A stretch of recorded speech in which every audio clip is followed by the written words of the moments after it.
Hi everybody, Tim Hughes here. I'm the CEO and co-founder of DLA Ignite. Today I've got with me Dr. Stephanie F. West, and we're going to be talking about her book, S.O.A.P for Success. So it's not about soap, but it is about soap, but you'll understand. It's a simple method to manage your business and revitalize your mission.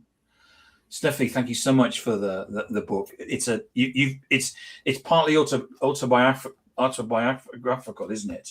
And also talks about, it's really practical as well, isn't it?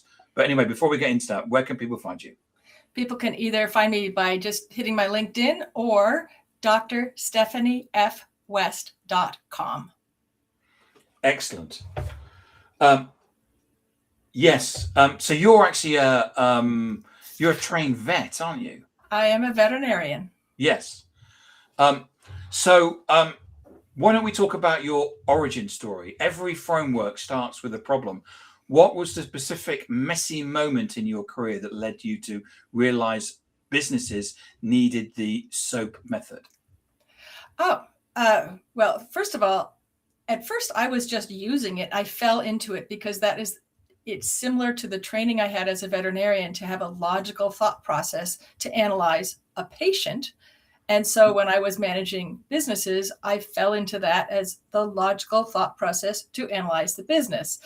And I continued to use it. But then as I got along in my career and people started to ask me to support their businesses, and now I'm consulting and so on, I realized that logical thought process that I just fell into, not everyone knows about, not everyone follows it. And it was really helpful when I shared it with people. So I thought, well, just because I'm having luck with veterinarians and the workshops I give them and the consulting, there are other people out there that have mission-based businesses that they really, really love, that are having difficulty with just managing it. And yet this method was a pretty simple way to just organize your thoughts and get moving. Because you talk in the book, don't you, about how and I should say that no dogs were harmed when we were doing this podcast. Say a dog got run over and it came into you as a vet.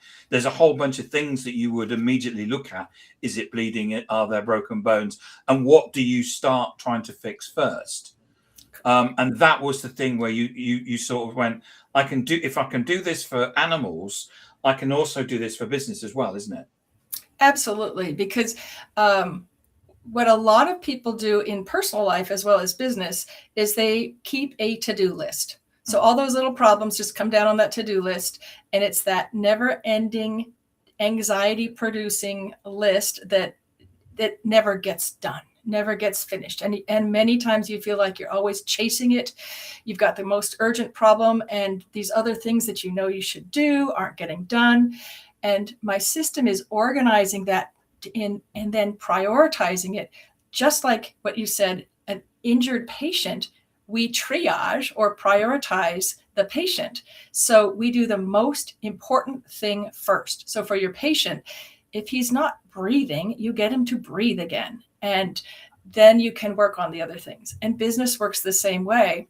And I found once we could sort of uncollapse all those things that are floating around in people's to-do list and really come up with analyzing what is the most important thing to do now that meets my mission, moves my business forward the way I want it to move.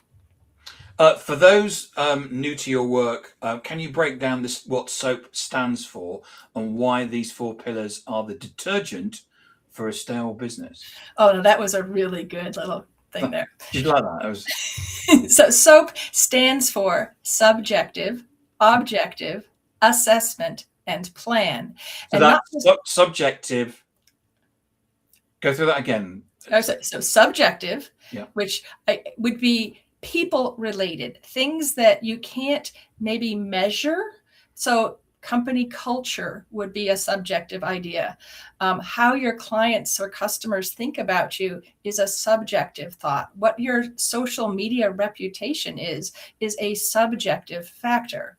Now, you can measure some of those, but a lot of them you can't. And then objective is measurable and third parties can see that your profit and loss is this, or your revenue is that, or this is your turnover rate. But so what we do with S.O.A.P is review your business with subjective factors, which are often ignored. A lot of times we focus on the balance sheet or the profit and loss, and maybe you should focus on what your inventory is, which is great, needed, necessary, but we often miss the subjective. So that, in fact, your book about social selling was a whole pile of subjective information, but moving everything forward. And that's why I love that concept, because you are focusing on an area that a lot of businesses miss. But you collect the subjective and the objective, list them in a problem list. And at first it looks like your to-do list. It's kind of scary. Then the third part is assessment. This is what the veterinarian would do when that animal is in front of them, figuring out what is the most important, looking for patterns. So if your turnover rate is really high and your overtime is really high, maybe those are related. You start to pull things together. So instead of doing individual pieces of your list, you're starting to pull them together and make bigger problems. Then that part of the assessment is you analyze these in relation to your actual mission. We all have tons of things on our list that are important to somebody and maybe important to you someday, but they're not urgent now and they're not really moving towards your goal. So that's what you pull those out and create your P, or plan. And now that you have an action plan that you can move on. Because you talk in the book, don't you? And it's a very practical book, because you use your experiences of you were, I might not get this completely right, but you were newly qualified. You went into a practice. You were basically given an opportunity to do an out of town one where the boss wasn't there and it wasn't making any money. Pretty much. Yeah. Right. Okay. And what you did was, and you go through in the book about how you used the S.O.A.P process to get that back on its feet, didn't? Right. Yeah. And as I said, that wasn't conscious at the time. I just did it, and only afterwards I'm like, how did that work?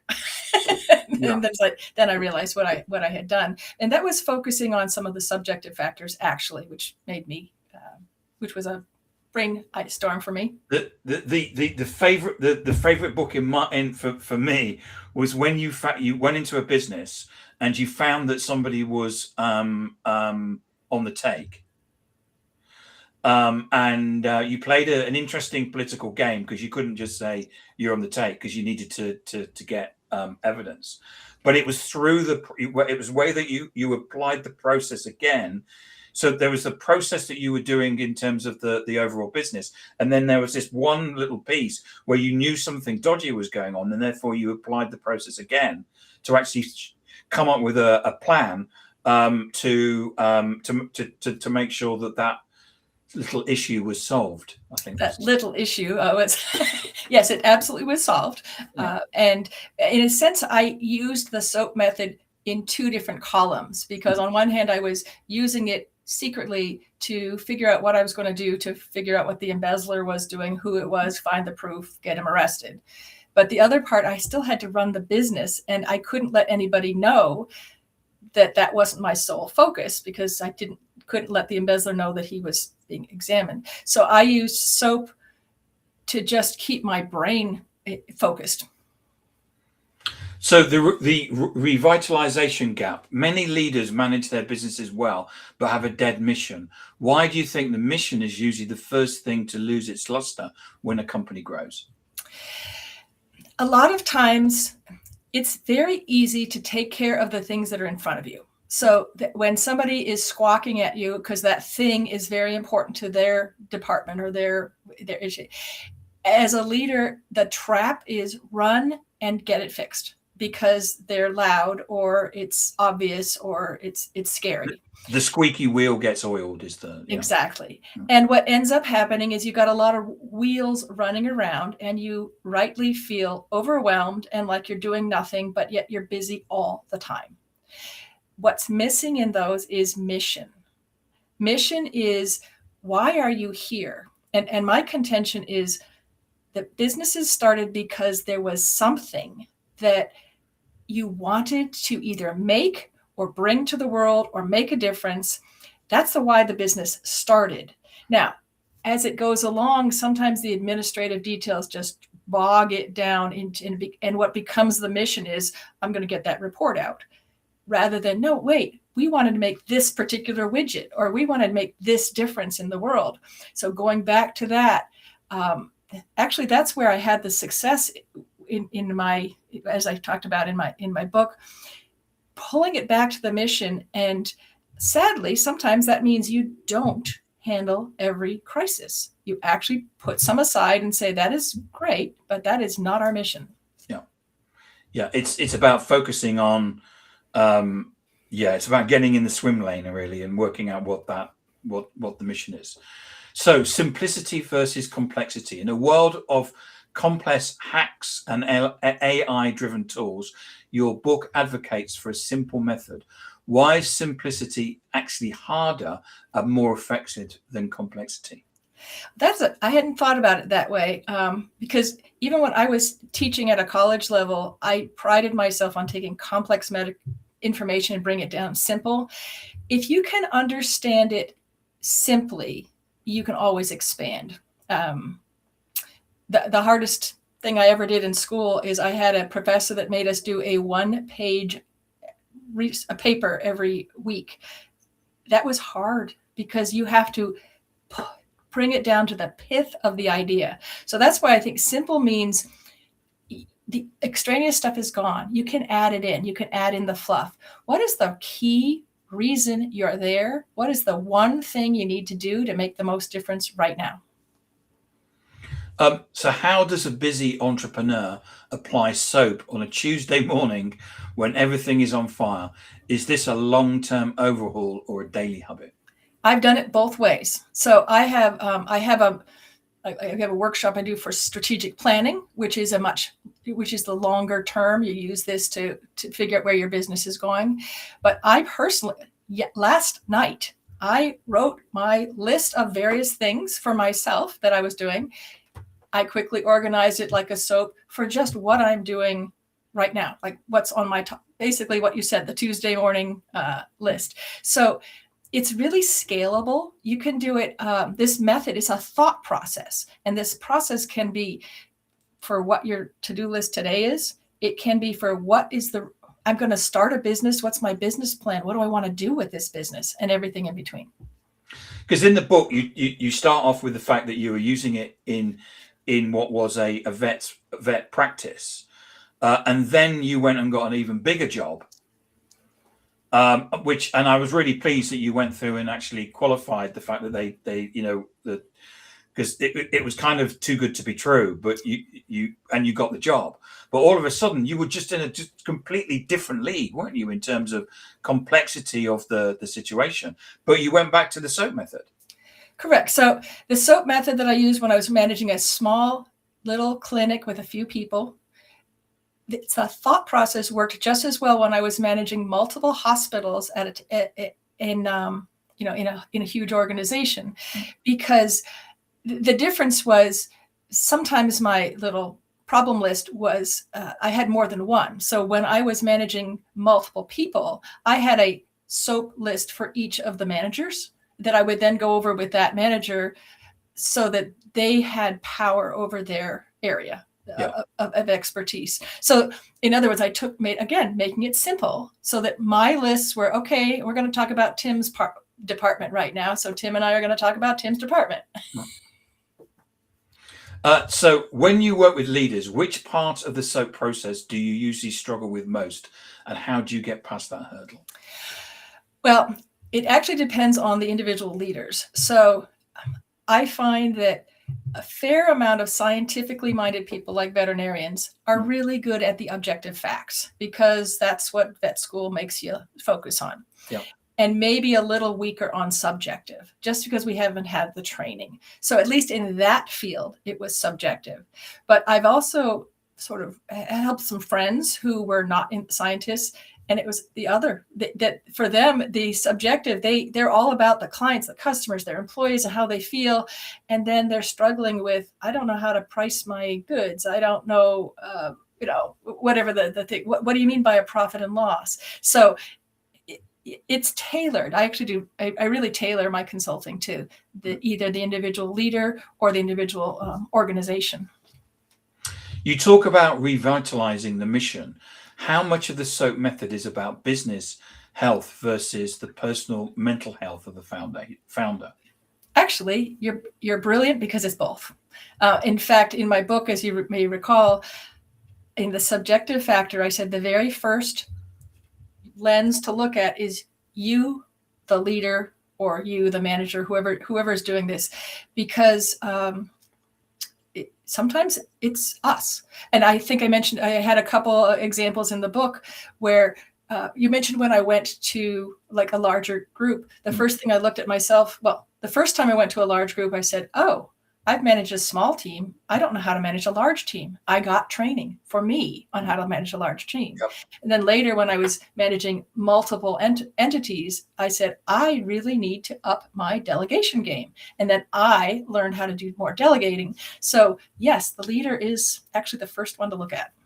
It was interesting because when I was reading that, the first word that came into my head when I heard that you got that new job was, I was going, delegation is the. How can a leader use your method to get the entire team back on the mission rather than just fix things at the top? Well, that might be. It might be that the first thing on your problem list, if you recognize that you don't have a mission, that has probably triaged to the top of your list to work on. So there's a whole bunch of ways to do that, working with the team, working with just the leadership, but going back to why your business happened in the first place. Or now you mentioned AI, things are changing now. Maybe the way you did something before and the direction you were going is no longer what you're doing. That's not bad. Just time to rethink, reorganize, and possibly hone your mission. I totally agree. I think that with AI, you have to completely look at the business again. Anyway, success looks different today than it did 10 years ago. How does the SOAP method help a business stay clean and adaptable in such a fast-changing market? Well, the SOAP method I used for the long term, like I mentioned, for strategic planning. But as you talked about the embezzlement example, it's really good for emergencies like crisis. Because remember, a veterinarian, it might be day-to-day exam. Okay, we have a dog that needs a vaccine. We have a cat that needs, some medicine. But then something comes in, like you mentioned, the hit by car. You can't. It's no longer time to be slow and care. You need to find the key problem, work on it right now. So the SOAP method works great for crisis and for making yourself go, figuring out what you need to do right now to make the difference and keep your business alive. And if a listener feels overwhelmed by their business right now, what is the one thing that they should do in the next 24 hours to start the SOAP process? Well, the first thing is they need to buy your book, don't they, Stephanie? What's the second thing they need to do? And they can listen to it too. There's an audio book if they're. Is it in your voice? Is it? It is in my voice. Okay. So I have the audio book. I have it's an ebook. So there's lots of ways to get the book, and it's short. It's a quick read or a quick listen. Yeah, it's not War and Peace. Yeah, because I know that business leaders don't have any time. Yeah. So they need to just, what's the key points? In fact, I have key takeaways at the end of each chapter because I just want you to focus on. So the one thing to do, maybe after you've done the book, but be really complete in figuring out what all the issues are, like brain dump yourself, put them all on your problem list. And you talk in the big job that you had a big spreadsheet, didn't you? Or multiple. I did. Yeah. I actually had a spreadsheet because I could sort it. Because then what I do is, then you start looking for those patterns, put them together. So rather than the 5 different things, as an example, I once was going over where there was a whole lot of problems in one particular department. But when I looked at them, they were failures of management of that department. So the one fix was to get either train or replace that particular manager, and all the other problems help themselves. And that's what the best thing is. If you can figure out what that one is, a keystone, and then lots of problems fix themselves. Stephanie, thank you so much for coming on and talking about your book, S.O.A.P for Success, a simple method to manage your business and revitalize your mission. So if I wanted to buy a copy of this, where can I get it from? Well, it's on all your major booksellers, but if you're not sure, you can go to drstephaniefwest.com. And if you click on the order now, it has links to your favorite bookseller. Okay, so I can get it from Amazon as well. You absolutely can. Okay, and where can we find more information about you, Stephanie? Well, my website or this LinkedIn. So drstephaniefwest.com, or those people who are watching on LinkedIn can just find me on LinkedIn and message me right away. And your details will be in the show notes. Your LinkedIn URL will be in the show notes. Excellent. Thank you. Thank you, Stephanie. Thank you so much for coming on. Thank you for the time. Talking about S.O.A.P.